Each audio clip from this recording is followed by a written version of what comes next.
Oh god, why aren't my calculations adding up? Must have done something wrong, but I can't admit that to the entire world. Oh god, I'm gonna have to do it again. Oh no. No, they can't be here, can they? Yo, how come your calculations aren't adding up?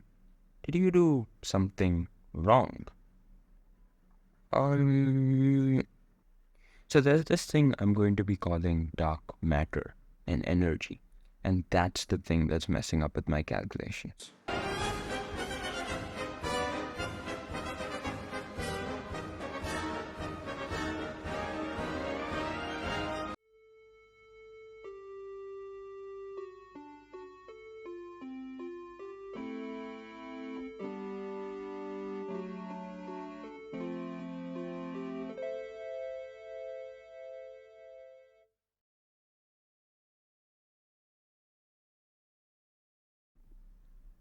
A long time ago, in ancient Greece, it was theorized that everything in the universe was made up of smaller particles, and the final particle was the atom, and that these atoms were indivisible.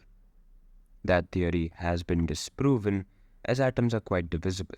In fact, the particles inside an atom are also made out of even smaller particles.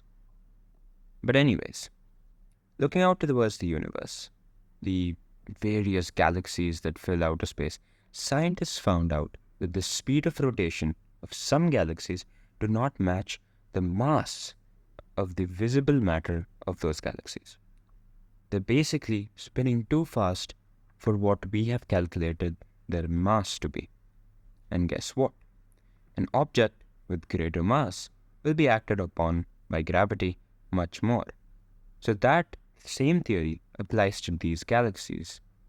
This shows us that there needs to be some invisible matter that fills these galaxies, that adds mass and thus helps the galaxy spin faster, thus sprouting the idea of dark matter. During our study of the Big Bang, using proofs like redshift and telescopes like the Hubble Space Telescope, it was theorized that the expansion of space was slowing down due to the pull of gravity. Instead, in 1998, the Hubble Space Telescope was observing the supernova SN 1997 FF, which had been last discovered and observed in 1997.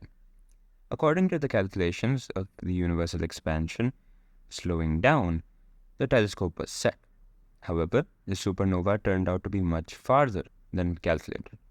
Few calculations later, it was found out that the rate of universal expansion was in fact increasing. But we didn't know why.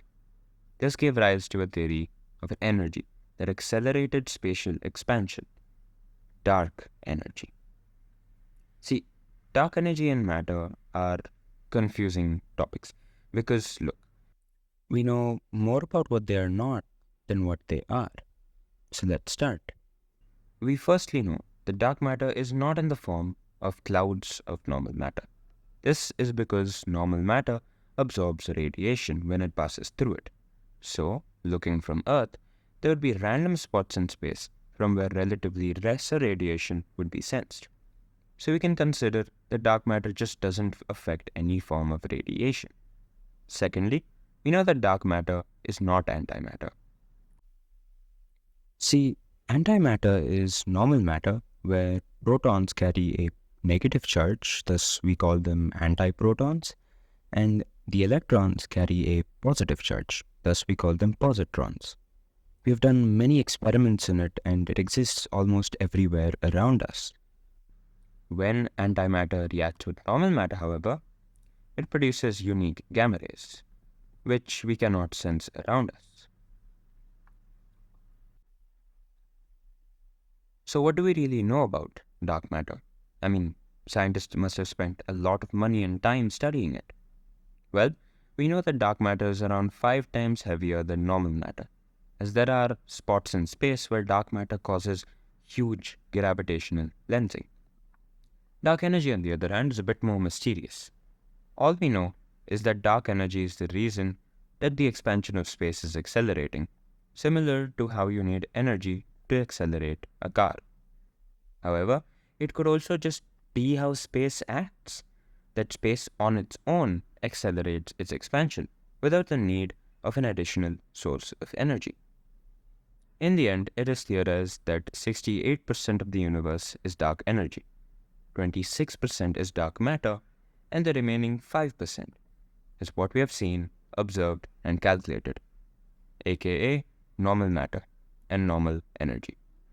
Anyways, that's it for today's video. Bye, nerd.